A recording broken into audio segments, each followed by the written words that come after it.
On 3rd and 3, they protect Brady. Scans the field and lets it fly. It's Evans. It's a touchdown. This is the Big Nasty. Yeah, Big Nasty. Hall of Fame Tampa Bay Buccaneer fan, baby.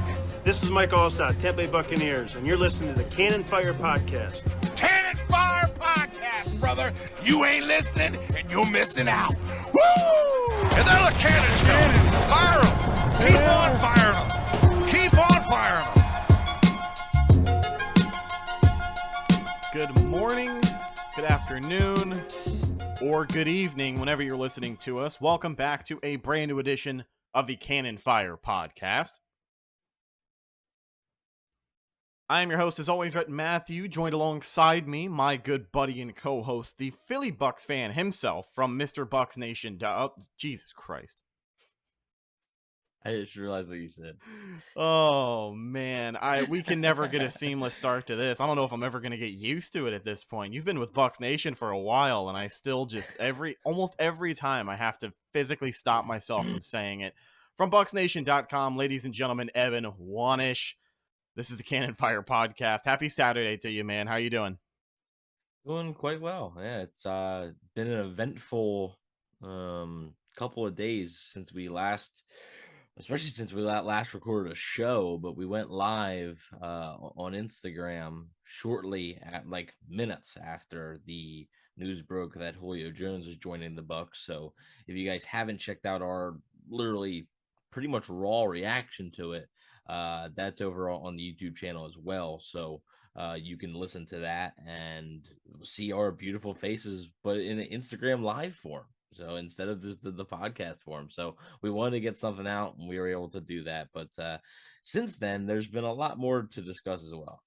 Yeah, so today we're going to take a look back at the first week of Buccaneers training camp. They are officially back in the building. Guys have got helmets on.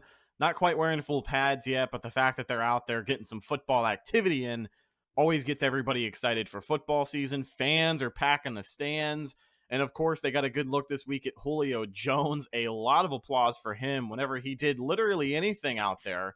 But we'll talk about that in a moment. Let's talk about the bigger story this week, which took place on the second day of training camp. Center Ryan Jensen, he is down with an injury.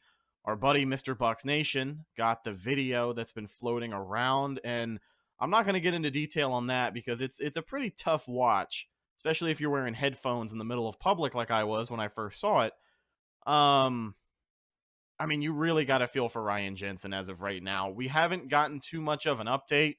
I mean, we know that at the very least he's going to be missing a few months. Todd Bowles comes out, says that, things don't really look good. Anybody with a source is saying that it doesn't really look good.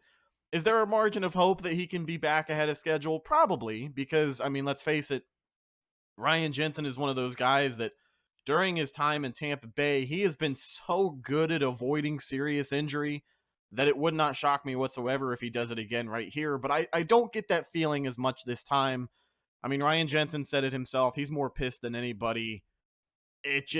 Right now, the biggest belief is that it's either an ACL tear or something similar that's going to sideline him for most, if not the entire 2022 season. And for a Tampa Bay team that goes into training camp, rebuilding their interior offensive line, losing your starting center who you just signed to a 3-year deal on the second day of camp is definitely less than ideal. And I don't want to start the show off all doom and gloom, but let's face it, folks, a guy like Ryan Jensen, who has played most of his snaps on the offense since signing with Tampa Bay, there isn't a whole lot of silver lining to look for here. The Bucks do have other options. They could roll with Robert Hainsey, and we'll talk about him here shortly. There's also some external options if they want to go that route, but I mean, this is a huge loss for Tampa Bay, and literally it set the tone for practice that day because people who were in attendance, it was a different feel in the air after Ryan Jensen had to be carted off of the field. Just not good news this week to start things off.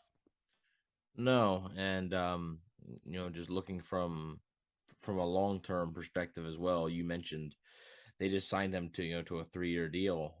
Now he's 31 years old and is going to have to be coming off a serious knee injury. Now, you say maybe there's a glimmer of hope, right? And I think the only reason you're saying that is because nobody's come out yet. Everybody keeps saying serious knee injury. Yeah, Serious, it's nothing's been serious. confirmed. But The latest medical nobody, update we got was that the bruising was so bad around his knee yeah, that they swelling really and couldn't everything, get in yeah. there and say that it was one thing or another. So Which isn't good, trust me. But like, um, yeah. But Todd Bowles confirmed like he's definitely missing a few months. Like this isn't a he could miss the first month. No, it's going to be a couple of months, and but they also haven't ruled it out completely. Is it likely? Probably not. Like, is it likely that we see Ryan Jensen this season? Probably not. I would guess once that diagnosis comes back, I would guess that he's likely going to be out for, you know, pretty much the whole regular season. Now, if the Bucks make a deep playoff run, they go to the NFC title game. That's in late January. Who knows? Then they go to the Super Bowl. That's in early to mid February. Yet again, who knows? We didn't think Vita Vea was going to come back when he suffered the foot fracture week 5 versus the Bears in 2020, but he did. Obviously, a knee injury, which you speculate could be an ACL, is much more serious than just a foot fracture. Like an ACL is the kiss of death for a lot of these athletes. You get a torn ACL, okay, you're done. Like that's just sort of automatic at this point. And the Buccaneers have seen that with Chris Godwin, and they're being cautious with Chris Godwin, and we'll actually get to Chris Godwin in a little bit, but yeah, it sucks. It really does suck. Just not for just the team, but the player. He's one of those players that is like the heartbeat, I think, of that offensive line. The center is always the quarterback, basically, of the offensive line, right? You have your quarterback, but then the center's the other guy in the football game that touches the ball on every play is the center. He touches the ball on every play, so it's definitely going to be a loss. Depending on if he can come back or not, he's going to be missing a few months, and there's going to be a drop off just because Ryan Jensen's probably a top 5, top 3 center in the NFL. That's not just, you can't replace that just like that, right? That's not that easy. So they're definitely going to miss him, but they're hoping that some of their options, internal or external, can get the job done for now. yeah, when you look at the center position, it is definitely not a plug and play position. We'll talk about some other options they have. JC Treader obviously has been named, and everybody touts him as like a top 5 center, but let's face it, folks. If he was still the top 5 center in the league, he'd probably be signed to a contract right now. But it's still a viable option if the Buccaneers want to go out and look for a veteran presence. But you hear about the way other guys on this team describe Ryan Jensen. Mike Evans came out and said it himself. He is their enforcer on offense. Like, yeah, you've got some guys that can hold their own when things get a little scrappy, but Ryan Jensen is that guy who brings a little bit extra oomph every single rep.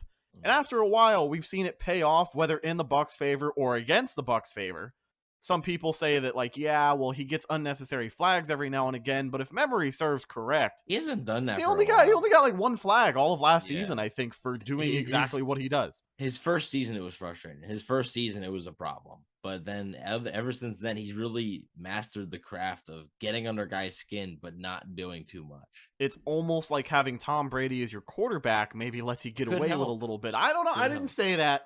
I'm not the one who said that. I didn't say that. But yeah, Ryan Jensen, for sure, a presence on the offensive line that's going to be missed.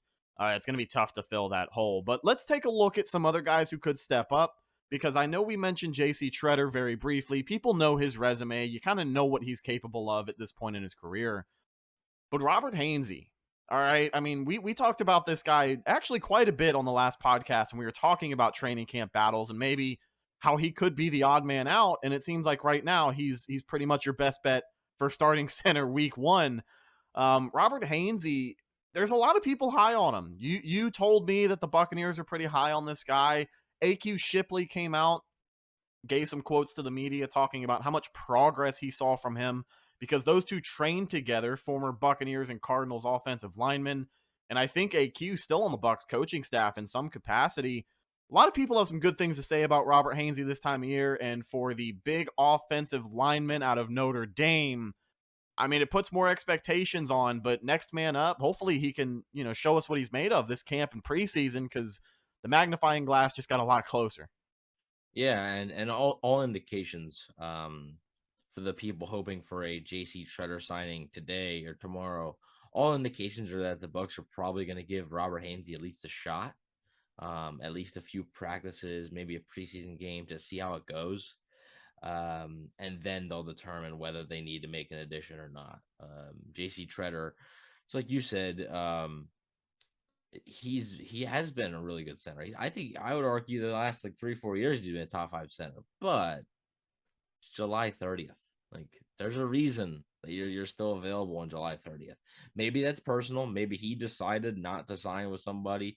Maybe some of the offers were some, bad situations or bad teams, and he was waiting for a team like the Bucs to come calling. Maybe, who knows? That could happen. But there's still a reason that he's not signed and training camp's underway. If he was truly, just like you said, if he was truly this good, somebody would have given him a boatload of money. Well, and he's also what, I think 31 years old. He's 31. So 31 years old, when you're as accomplished as he is and you've been a top tier player for as long as he has been, you kind of do get the right to be a little selective. And listen, some of these veteran guys, they don't give a shit. The longer they can wait without doing training camp stuff, the better. And I mean, it's an incredibly tough situation for him to put himself in if the Buccaneers do end up bringing his line and he ends up signing, because that's less time that you have to build chemistry and kind of work yourself into a starting role, yada, yada, yada, all the stuff that you've heard before.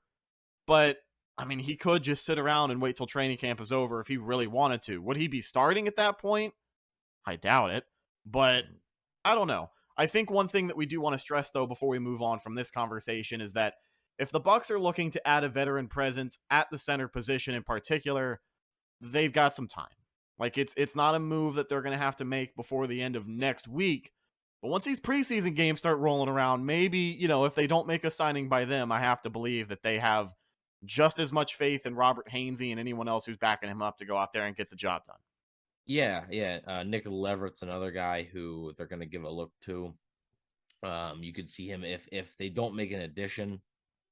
You could see Hainsey being the starter and Leverett kind of being his backup. Like I said, yeah, they really like Hainsey. They like his versatility.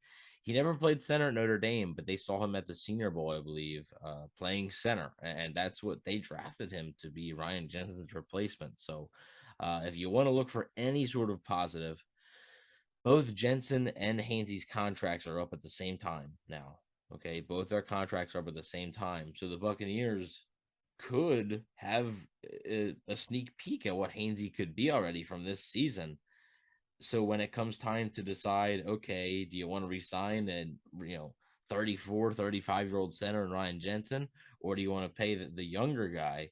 They know what Hainsey is now. It's less of an unknown. So if you're looking at more of a positive thing, that'll give Hainsey an opportunity. That'll give the team an opportunity to look at Hainsey and maybe make the best decision moving forward on that position. But like you said about center's the position you not only need chemistry with your fellow teammates and offensive linemen, you need chemistry with the quarterback, because you're going to be snapping the ball to him every time.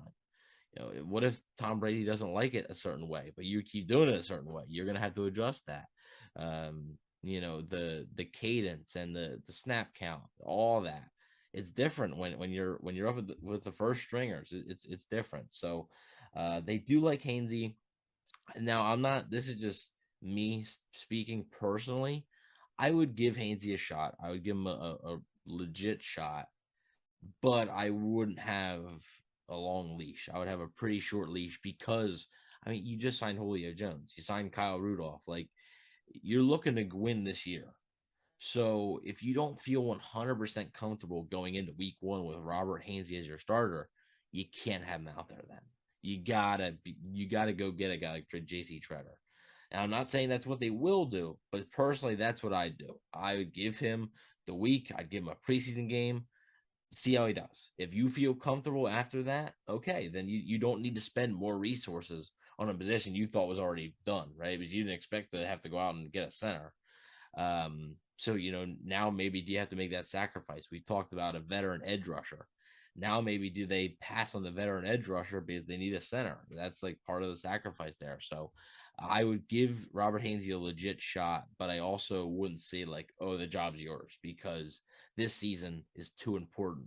when you have even if this wasn't assuming, this is Tom Brady's last year, even if it wasn't, Tom Brady is not, he likes to step up in the pocket. If the center's being pushed back consistently, he can't step up. And that would just wreck things for this offense. So you need to be comfortable with Hainsey as your center. And if you're not, then I think you need to go out and sign a vet. We'll see what happens. They do like him, and I think he will get a legit shot here to win this job in camp. Yeah, you hit the nail on the head as far as, the weight of this situation, because surface level, your starting center goes down, you're testing out what you can do at the second string to potentially help this team still win a Super Bowl. And the realm of where the Bucs are right now as a team is what makes this such an important situation, because you don't have a lot of time to figure that out. You do. I know we just said, let's stress that the Bucs have time, to sign J.C. Treader if they want to and get him acclimated into this offense. But as far as the grand scheme of things, no, it's hard to picture a situation beyond this year where you're still trying to iron out the kinks in your offensive line. Because if that's happening by the end of the regular season and you go into the playoffs and your offensive line is not playing up to the standard that they have set for themselves these past 2 years, I'm sure Tom can still get it done. But when you're playing teams like LA, when you're playing teams with just big offense or big defensive lines, big defensive tackles. I mean, you look at the list of D tackles that the Bucs are playing in just the regular season this year.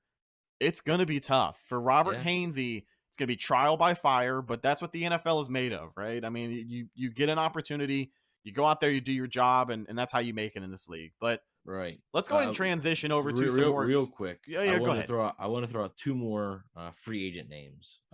We talked about a lot about J.C. Treader, and it's because J.C. Treader is the best name available. And he's still good. He's still a good player. But another name, Trey Hopkins from Cincinnati. He was their starting center last year. I know the Cincinnati offensive line got a lot of heat, deservedly so, but Trey Hopkins was actually a bright spot for them at times last year. So if they don't feel comfortable with Hainsey, maybe Treader's asking prices a bit too much, they could look for presumably cheaper option in Hopkins. And then Matt Paradis. I believe he was with Carolina last year. However, Paradis is also coming off of a major injury. It happened last year, but he is coming off a major injury. I think it might be an ACL, but he is coming off a major injury, so you'd have to check that out. I don't know if they'd want to take that risk. I think they might go with a safer option, Hopkins or Treader, but there's just a few names. I didn't want to just throw out one name, put all your eggs in that basket, because I do think they have a few options here in the center market if they choose to go with a veteran route. Yeah, very important to mention. And as we kind of put a bow on that topic, let's go ahead and move into some more exciting news on the offense. We talked to you guys about this earlier this week, a couple of minutes after the news broke, but in case you've been living under a rock, Atlanta Falcons legend. That's my favorite part of this entire billing here. Atlanta Falcons legend, one of the greatest wide receivers to ever play the game. Julio Jones signed a 1-year deal in Tampa Bay. We'll talk about his importance in a minute, but let's talk about the contract. It's 1 year, I believe a base value of $6 million, and with incentives, it can go up to $8 million, if I have heard that correctly. Believe so, yes. Little rich, in my opinion, for a potential wide receiver 4 who is coming off of as much injury as Julio has been. But, I mean, hey, first 2 days of camp, he does look pretty good. Now, you have to note, running around in shorts. They're not in pads yet. Yep. They're not in, they're not in full pads. There's not much contact. So, everybody says, to me, Kenny Bell looked like a superstar in shorts, in training camp 2015. He looked like an absolute I think that's superstar. The name for that philosophy. I think among the Bucs community, we've talked about this before. Yeah, we have mentioned it in years past when we talk about guys looking good at this part of training camp when they're still in phase 3. It's the Kenny Bell effect, or the Kenny Bell. Yeah, the Kenny Bell effect is great. Yeah. But you can't judge a guy yet, right? You can judge their conditioning, you can judge a few things, but their overall play. Just wait until they get in the pads. Now, I mean, for Julio, obviously he has a resume. We know he can play football. We just don't know if he can be healthy. And, when the pads come on, we'll get to see a little bit more contact. I don't know if he'll be playing in the preseason or not. I don't know if any of the starters will be playing in the preseason or not. This Ryan Jensen injury could change the philosophy there. Especially now that pretty much all the vets got they got a day of rest on day 3. Day 4, still not even everybody was out there. I think some of your vets were out there, but Brady got a couple of rest days this week. And yeah, Brady had a rest day, day 3. Today he was out there. But like Hakeem Hicks, Donovan Smith, Kyle Rudolph, and Julio Jones actually all had rest days today. But yesterday it was like Brady, Evans, and a few other people. So and you'll see that more and more in camp. It's a hot camp. Obviously, it's hot in Tampa. So being there, sitting with a helmet on, doing all this running and stuff. Yes, they're professional athletes, but you got to be mindful of those kinds of things. And I think an injury to a guy like Ryan Jensen, who yet again, we're talking, this was with shorts on. Like this, there wasn't not much contact. It was just a freak thing that happened. Good thing they had those extra pads on the helmet, though. Yeah, good. That really protected them. The new NFL mandate this year. I don't understand that. If I would understand it when we go into full pads, but like you're not really doing much contact right now. Like, why do they need to wear them right now? They look so fucking goofy, man. They're gonna have to wear them during a regular season at some point. Like in 10 years, they're gonna have to be wearing them. And it's gonna look idiotic. Do you remember? Have you ever watched South Park? Yes. Have you seen the Sarcastaball episode? I recognize it. It gives me similar vibes to that. Not the same exact feel, but I mean, eventually people are gonna get so fed up with all this extra stuff being added to the games. And I mean, I know we just sound like we're complaining, but there's NFL veterans, there's older players who have come out and said, "Hey, this is a big crock. So how about we relax?" But yeah, just I don't know, trying to throw some lighthearted jabs in there while we still have time. Anyways, back to Julio. He has looked good. It's in shorts, but the contract details. Yeah, it's a little bit more than I thought. It's pretty similar to the deal that Jarvis Landry got with the Saints. It's pretty similar to that deal. Yeah, I thought Julio would come a bit cheaper, but the Bucs are yet again they're using void years, so his cap hit for 2022 is like $2 million. So, and then Kyle Rudolph's making not a lot either. So I think the Bucs still have $9-10 million in cap space. So they can sign a center if they want. They can sign an edge rusher if they want. Probably not both though. So they'll have to make a decision on that. But yeah, Julio's look good. We talked about the signing overall when it happened, so not going to get into that too much, but it's obvious that they thought wide receiver 4 was something that they needed to address. They didn't want to have a repeat of last year. You thought going into camp, oh my God, the depth of this receiver room. Mike Evans, Chris Godwin, Antonio Brown, and Tyler Johnson, Scotty Miller, and then they add Rashad Perryman. But all of a sudden, Mike Evans has gone down with an injury a few times. He never misses extended time. Knock on wood, but he does, tend to go down. Sometimes those hamstrings, especially in this heat, those hamstrings tend to. We see that with Mike from time to time. His hamstrings tend to, cause him to miss a little bit.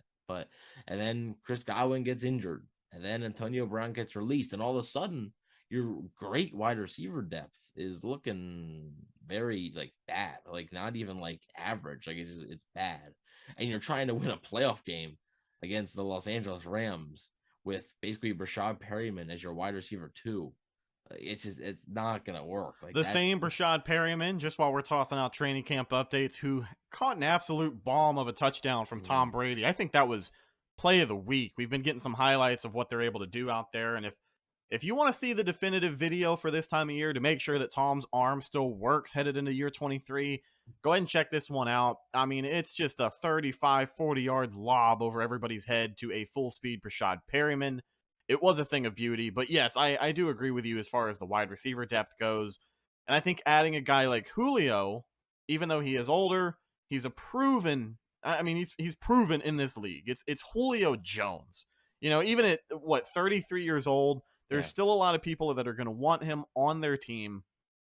He ends There up in was. Tampa Bay. There was a lot of people that wanted him. Yeah, yeah. He got calls from the Packers. He got calls from the Saints, from the Colts. He turned all of that down. Him and Tom Brady have been talking for a little while.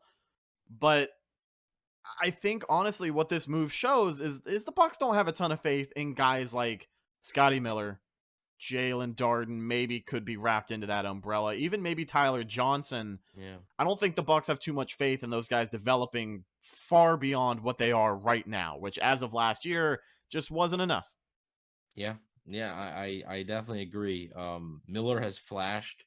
But yet again, I bring this up on this show all the time. You take away 2 or 3 plays from the 2020 season. I mean, they're important plays, don't get me wrong, but you take away 2 or 3 plays, and I think the whole entire outlook on Scotty Miller is just completely different. I honestly don't even know if he'd be on the team right now. If he doesn't make that play versus the Packers in the NFC title game, I don't even know if he's on the team right now. Like, if he doesn't make that play, what is he remembered for? 1 touchdown against the Raiders? Like, that's it. Like, there's not much else there. With Scotty Miller. There's a touchdown against the Vikings too. Don't forget that one. Yeah, but I feel like that game's like forgotten about. Yeah, like, no, I think it is too. You know why? Like one because of them, like, easily forgotten about games. Do you know why people forget about it? I don't know why. Well, I do know why. My theory is that since Tom Brady has been here, I think that game is the only time that the Bucs have worn red and pewter during the day at home. During the day. You might be right, actually. I'd have to check that. You might be right. But yeah, I mean, as far as Tyler Johnson goes, I mean, this is a guy they had a lot of faith in. But I mean, he's made even less memorable plays than Scotty Miller. You take away the catch versus the Saints. What has Tyler Johnson done? So it's not easy position for the Bucs to be in right now, because these are guys. No, I mean, granted, Scotty Miller's a 6th round pick. Like, for a 6th round pick, he's had a good career. Like, you know, some 6th round picks don't even make the roster at all, or make any sort of impact that they do. Scotty Miller's had a good career for a 6th round pick. Tyler Johnson was a 5th round pick, but he fell a little bit. I was, and still am, a really big Tyler Johnson fan. But the truth is, he's got to be better, and he wasn't good enough during the playoffs. I mean, he was invisible at times, and that was the time to step up. I mean, you have Chris Godwin and Antonio Brown gone, and that is your time to step up right there. Then, you know, if Tyler Johnson steps up, do they put the resources to sign Russell Gage? Do they try and add Julio Jones? Maybe not, because they think they have a guy in Tyler Johnson. He wasn't able to do that, so this is what happens. You sign Russell Gage to be your wide receiver 3, and you sign Julio Jones to be your wide receiver 4. There's still uncertainty around Chris Godwin. Yes, he was not put on the PUP list. That is some news that we talked about on that Instagram Live, but we didn't touch on this show because it was kind of grouped in together with the Julio stuff because it happened like 10 minutes apart. So he was not put on the PUP list. However, and the PUP list means physically unable to perform. However, that does not mean that he's going to be good to go for week 1. That doesn't mean that. The Bucs, he still hasn't practiced. He hasn't practiced a single practice yet. He's been sitting out there on the sidelines just observing. The Bucs are going to be cautious with him. They're going to be cautious. There's still a chance he misses 2 or 3 games, I think. So Julio Jones will be your wide receiver 3. Then once Godwin comes back, it's looking really stacked. I think Darden has a spot because of his kick return ability, but you're looking at if they carry 6 receivers, which I have a hard time seeing them carry 7, but if they carry 6, you got Cyril Grayson, you got Scotty Miller, you got Tyler Johnson, you got Brashad Perryman. It's 4 guys fighting for 1 spot. So it'll be interesting to see how that plays out. Tyler Johnson, I've heard, I've seen on Twitter, I've heard that he's looked pretty good in camp. He's looked pretty good in camp. As out of like the guys on the bubble, like he's the one I've heard the most about. Like I haven't heard much from Cyril Grayson. You heard the one thing from Brashad Perryman. Other than that, it's been kind of quiet. Scotty Miller been kind of quiet, but Tyler Johnson has flashed a little bit. Now, obviously, it's still early in camp, and like we said, they're in shorts and just light pads on, so it's not a huge thing right now. We'll see what happens when the pads get on, and the defense will be able to apply, more pressure and stuff like that, more physical contact. But so far, it's been a good start for Johnson, and he needs it because one of those guys is going to maybe even 3 out of the 4 are going to be odd men out. Like they are. And I have an article up on Bucs Nation right now talking about, who could be the odd man out in the Buccaneers receiving room. And odds are they're going to have to cut a good wide receiver. Yeah. It'll be interesting to see how that plays out. And something that I thought was funny this week was all of the guys on the bubble plus some more were taking on return reps this week. Some of the names listed were Scotty Miller, Russell Gage, Jalen Darden, of course. I think Tyler Johnson was grouped in there, but Surreal Grayson. For some of those guys on the bubble, we talked about it last week, but it'll be interesting to see what they're doing throughout training camp and preseason because, listen, if you're taking more and more return reps, that might be your last chance at making the roster because it seems like maybe that's going to be Jalen Darden's job again this year. And it shows that they're trying to give you every shot. Right. Yeah, they're really trying to see. Not working out. So they're really trying to see if they have something different back there because as far as the return game, I couldn't tell you the last person who played for Tampa Bay who was an explosive returner aside from maybe Deshaun Jackson, and we only saw him back there like twice ever. And then the one time he got a touchdown, it was called back. And that you were Steelers game. Yeah, I was there in person. That was honestly the touchdown that would have put the Bucs back in that game. And solemnly, I think they would have won it. But that's neither here nor there. Let's get back to what's important. I want to talk about Russell Gage really quickly because we briefly mentioned him, and then we'll kind of circle back to Chris Godwin and where he stands the forgotten as far man as now. Huh? Gage has been the forgotten man now. Yeah, I know. It's kind of crazy. You get all hyped up and getting Julio Jones. You forget that you have Russell Gage in there, who not only are you paying a little bit more money, he's going to be around for the next 3 years, but I mean, we talk about guys looking good. Let's not get this confused with the Kenny Bell effect here, but Russell Gage has looked good. I mean, Todd Bowles even came out and said that defense is having a really tough time trying to stop him this week, and that's nothing but good news for a lot of Bucs fans too. Yeah, he's been the best receiver in camp. He's been the best receiver. Now he had a drop today, but he just followed that up with 2 nice grabs from Tom Brady there. So yeah, it's important for it's important for Gage to be productive, especially early on in the season. Because you wish they could have gotten a lighter schedule to start, so the potential loss of Chris Godwin wouldn't be as big. But I mean, you got Cowboys, Saints, Packers, Chiefs. Like, there's a chance Chris Godwin could miss all 4 of those games, and there's a chance that Russell Gage will be the wide receiver too, and he can't be invisible. Like, they didn't pay him $10 million a year to be invisible, so he's gonna have to step up, and it's a positive sign. I think. Yeah, we talk about shorts and t-shirts and the overall production. I'm not really going to talk about much because it's shorts and t-shirts. But the one thing I will say, that's building a chemistry with your quarterback. That's building a rapport with your quarterback. That's important. And that's, for receivers and quarterbacks, knowing where the quarterback, knowing where you want the ball, the receiver knowing where he wants the ball, and knowing where you're going to put it, it helps. And when you're able to build that rapport and you're able to get more reps and productive reps, it helps. So it's a positive sign that Gage has flashed. We'll see what happens when the pads come on. I mean, and that'll be on Monday, I believe. I believe Todd Bowles said that they're putting the pads on for the first time on Monday. So that'll be interesting to see. And Russell Gage will definitely be one to keep your eye on. Obviously, he's in no danger of losing his job. It's just you'd like to see him continue that production because he is an important piece of this offense now. The Tampa Bay Falcons wide receiver room really starting to come together this time of year. Before we move on from the wide receiver position, let's talk about the elephant in the room, and that is Chris Godwin. You had mentioned it briefly. He does not get put on the physically unable to perform list, but as the first week of training camp has gone on, it's very clear that the Bucs are going to be extra cautious with him. And for a lot of people who say otherwise, even though he did not start training camp on the PUP list, does not mean he's a shoo-in to play week 1. It really doesn't. And I mean, I think the signing of Julio Jones also kind of helps that narrative, if that's what we're going to say here. But I still think most people should expect Chris Godwin to miss at the least week 1 against Dallas, maybe week 2. He's feeling really good, but it's important to mention here that 6 months coming off of an ACL tear in the NFL is just mind-blowing. Like that's crazy progress. And like, yeah, everybody's different genetically. Maybe Chris Godwin is just built different, right? We've known that for a little while, but I mean, the fact of the matter is the Buccaneers still have a lot of time to be as careful with him as they want to.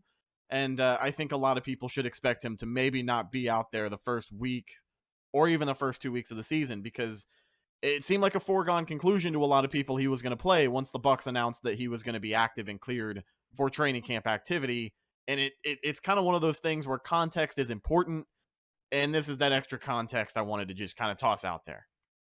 Yeah, so they opened with Dallas and then New Orleans. And speaking of schedules, we'll be doing the season prediction show soon. We don't have an exact date, but it is coming soon. It is coming sooner rather than later, we promise.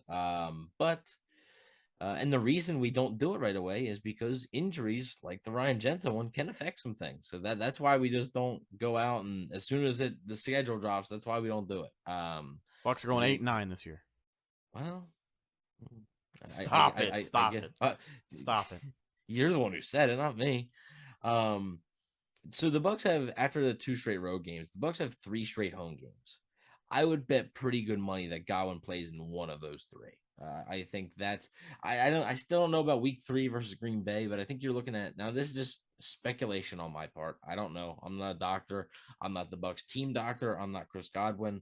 I think week 4, that Sunday night game versus Kansas City, is the realistic, I think, target for his debut.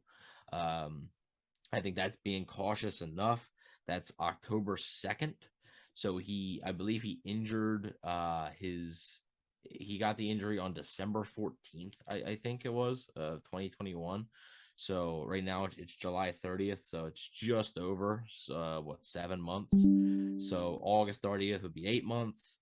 And then September 30th would be 9 months. So I think October 2nd, I think you're looking at a realistic date for Godwin to be back.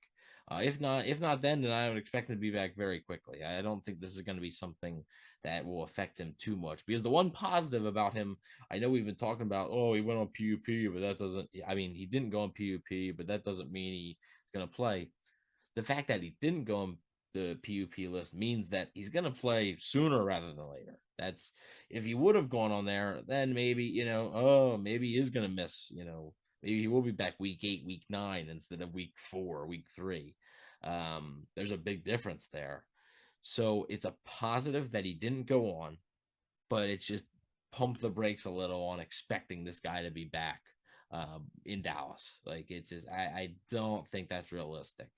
Especially, I mean, he hasn't practiced a single bit yet. So they're putting pads on. I wouldn't expect him to be practicing next week.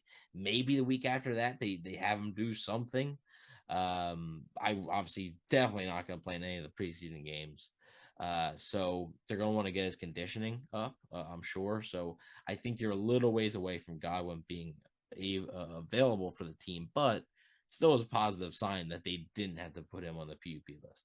Hey, before we wrap things up with the most important position battle in all of camp, we probably should have mentioned this at the start of the show, but I think it is important to mention that left guard position. Let's just gloss over this really quick as a follow-up to last week. Aaron Stinney has been the man getting first-team reps as far as the first week of training camp goes. Now, that doesn't mean he's going to be your week 1 starter, but I guess it just shows people where the Bucs have him ranked as far as other guys like Luke Gedeke go and anyone else they're going to plug in at that position. So still some time to figure it out, but Aaron Stinney, kind of your left guard for right now, it seems. Yeah, and obviously, I think, like we talked about on last episode, I think a lot of that's going to come down to the actual preseason games. I think that's what's going to determine that. So I think Luke Gedeke, Aaron Stinney, I was going to say Robert Hainsey, but not now. So I think now it's kind of a 2-man battle. I think Luke Walton, or Brandon Walton, something like that. Luke Walton, yeah, he's the basketball coach. I think it's Brandon Walton. He was actually at left guard today, I believe, at first team left guard. So they're trying out different things. You're just trying to find the best fit. And now, obviously, just like we talked about, the interior offensive line, there is a significant chance that they have a new right guard, a new center, and a new left guard. week 1 than they did last year. And if anybody wants to address this in the comments, I'll just go out and say it now. Ali Marpet is not returning. He has dropped considerable amount of weight. It's a lot of weight, and he's shed like an entire person. Like the amount of weight that he has dropped solely off of pictures, it's like he just took off, I don't know, an 18-year-old male, like probably 150 pounds. I'm probably exaggerating a little bit, but yeah, he's floating above 200. And I know he played closer to 3, so he's not no lineman shape. Yeah, he is not, and he is happy in retirement. He has made that clear. So if anyone's hoping for Ali Marpet to return, it is not going to be happening. Obviously, he could play center, but it's just not going to be happening. So there's going to be some roster shuffling, some offensive line shuffling, and it'll be interesting to see how everything plays out. Now, Robert Hainsey today, there's some of them growing pains, and you're thankful that it happens July 30th instead of September 30th. He had a snap in like the scrimmage that went over Tom Brady's head completely. So yet again, it's that chemistry. Is it time to hit the panic button? No, it was Hainsey's first day. Brady had an off day yesterday, so it was Hainsey's first day with Brady today. So they're trying to build that chemistry, and that's why I don't think a signing of a center is imminent. I don't really think that. Now I'm sure, now that I said that, 30 seconds after we get off, they will sign a center, I'm sure. But I don't believe anything is imminent. And I think Hainsey will get a legit shot to go through these growing pains. They know that there's going to be growing pains. It's only his second year in the NFL. It's not like this guy has been waiting in the wings forever. So it's kind of thrown to the wolves, and we'll see what happens with Robert Hainsey, but the Bucs do like him. All right. As we wrap things up, the moment, ladies and gentlemen, everyone listening to this podcast has been waiting for: the kicking battle. Jose Borregales and Ryan Succop. It seems like they have been alternating days this week. Succop got the first shot. He was perfect, went 7 for 7. I think Borregales got the next day. He went something like 6 for 7, had a miss from like 49 yards. They've been alternating back and forth, and it's been pretty close. I mean, if headline impressions are anything, it seems like Succop has been just a little bit better. But I mean, at this time of year, there isn't that much of a difference between 7 for 7 and 5 for 7, 6 for 7, until you start to get down to the nitty gritty. But I just want to push this, man. This is going to be a battle. Like, I'm excited to see two competent kickers hopefully battle it out for that roster spot week 1. I'm interested to see how they handle it in the preseason. The Bucs score a touchdown. Okay, who goes out for the extra point first? If the Bucs then, let's say the Bucs first drive's a touchdown, then their next drive they have to kick a field goal. Okay, if Succop went out for the extra point, is Succop also going to go out for the field goal, or is Borregales going out for the field goal? Does it matter on the distance? If it's 50 yards, is it Succop or is it Borregales? I would think it's Succop, because I think you'd want to see if Borregales has a leg. I think you'd want to see if Succop can do that, but it has been pretty even. I think Borregales got the reps today. I think he had one miss off the crossbar. Or the goalpost, sorry. It's been pretty even. Succop's been really good, and it's early still. And obviously practice environments are much different than actual game environments. So that's why I think that's another one where the preseason games, those 3 preseason games, are going to be the determining factor. And it's not like, Succop probably won't play the starter. Like, no, the kicker's got to play. So I do think that it'll be interesting, and I'm paying close attention to that too. And I hope a lot of other people are, because I don't really think as many people see it as a competition, but it is one. And it wouldn't shock me if Jose Borregales does win that battle, but it's still way early. And, but right now, if you had to, after round 1, if you had to declare a winner, it'd be Ryan Succop. But yet again, it's way early, and it is neck and neck. It's going to be a lot of fun. Folks, that's just about going to do it for this week's episode of the Cannon Fire podcast. Of course, with eventful news coming out of training camp, we're going to do our best to keep you updated every single step of the way. Check out the show on social media, Facebook, Instagram, and Twitter. All of those are Cannon Fire podcast. Best place to go for updates on the show, and of course, Buccaneer news as it happens. Speaking of Bucs news as it happens, you can check out my co-host Evan on Instagram at Bucks_daily, the #1 Bucks fan page on Instagram. You can also follow him on Twitter at EvanNFL and check out his written work at BucksNation.com. You mentioned a couple of articles you have, but anything else in the oven this week? No, not anything coming up, but I did do one how Tom Brady can be even better for the Bucks in 2022. So that's up now on the site. So go check that out. And it's not just me, everybody there at Bucks Nation doing a great job of doing training camp updates and updates in general just on the team. So go check out the site. Last but not least, you can find myself, Instagram, and Twitter at Rhettakus, RHETTAKUS. If you follow me, I will follow you back. But that's the show, folks. Football is officially in full swing. Preseason's going to be here before you know it, and it should be a lot of fun. We'll talk to you next time with more updates from Buccaneer training camp. Thank you for listening. I'm your host, Rhett Matthew, signing off for my co-host, Evan Wanish. We'll talk to you next time. Until then, and as always, go Bucks.